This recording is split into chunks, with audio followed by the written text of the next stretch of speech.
चला तर विद्यार्थी मित्र, आज आपण बघू काटकोन त्रिकोणाचे क्षेत्रफळ सूत्र 1/2 गुणिले पाया गुणिले उंची. चला तर आपण उदाहरण बघू.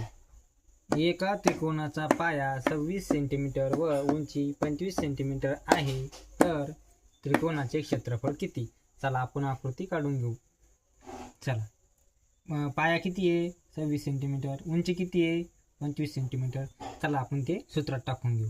1/2 गुणिले पाया किती? 26 लिहून घ्या.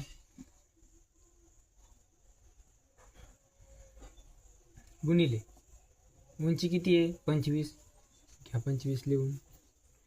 हां, आता काय करायचं? भाग देऊन घेऊ. हे भागात ह्यो छेदात आहे, अंशात.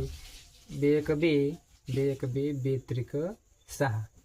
आता काय आलं? 25 गुणिले टाकायचं. 25 गुणिले 13. 13 पाची 65, हातचे आले 6. 13 दुनी 26. 26 आणि 6 किती झालं? 32. किती आलं? 325 सेंटीमीटर. मग काय करायचं? 325 सेमी वर्ग हे झालं तुमचं उत्तर. अशा प्रकारे तुम्ही काटकोन त्रिकोण क्षेत्रफळ काढू शकता. धन्यवाद.